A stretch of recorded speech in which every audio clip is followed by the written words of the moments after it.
And welcome to the first of 4 amazing webinars we're running to help guide you, navigate you through the troubling waters of COVID-19. 2 words probably describe the predicament we're in, and we've heard them many times each day: unprecedented and uncertain. The whole cholesterol heart diet hypothesis, which is turning out to be a complete load of rubbish.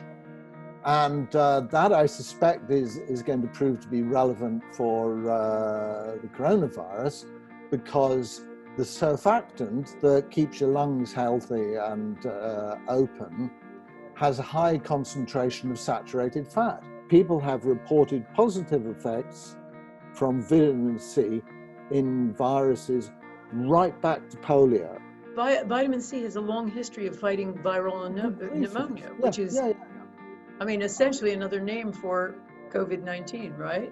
Yeah, pretty much. There's a paper that's just been published, which is a meta-regression, a meta-analysis of all studies looking at time on ventilation and outcomes, particularly mortality, just been published in the Journal of Intensive Care, showing that based on the 8 studies that met the high quality criteria, there was a 25% reduction in ventilated time. That may be sufficient to save significant numbers of lives. There isn't a drug that does that. I mean, it's fascinating listening to you guys talking about the theory, but I'm very much a kind of a practical, hands-on doctor, and my patients want to know what they can actually do to prevent themselves from succumbing to the COVID virus. Fear takes away power, and freedom and knowledge empowers. So there are things that you can do at home to empower yourself. So I just want to say that we should start thinking about our overall being, the unique you. So what I want to do today is spend most of the time actually doing movements, and I'll talk you through how and why these are most helpful for the immune system.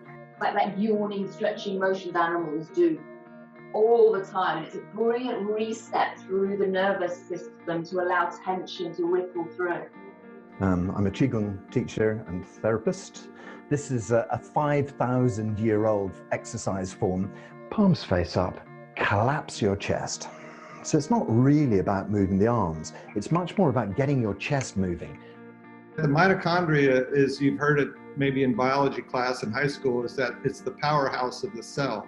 Even if you're just shut in a place for 2 weeks until you get released again, you have 2 weeks to increase your mitochondria. You have 2 weeks to reduce your body fat.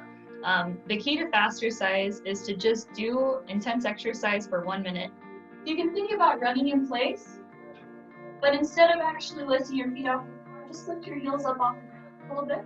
And what the latest research shows is that when we tap on these endpoints of meridians, while focusing on the stress, the anxiety, the pain in our bodies, the feelings of overwhelm, we send a calming signal to the amygdala in the brain. The rules of the mind is that every thought you think causes a physical reaction in your body and indeed an emotional response. And so with illness, when you can command your mind to do better, it changes everything. And this is what's really important for now. Number 1, we are incredibly social beings. We need connection and belonging more than we need air and food. I wanted to look at whether Darwin was right, and it was clear he was completely wrong. We don't need competition. We don't need dog eat dog, I win, you lose. We need connection.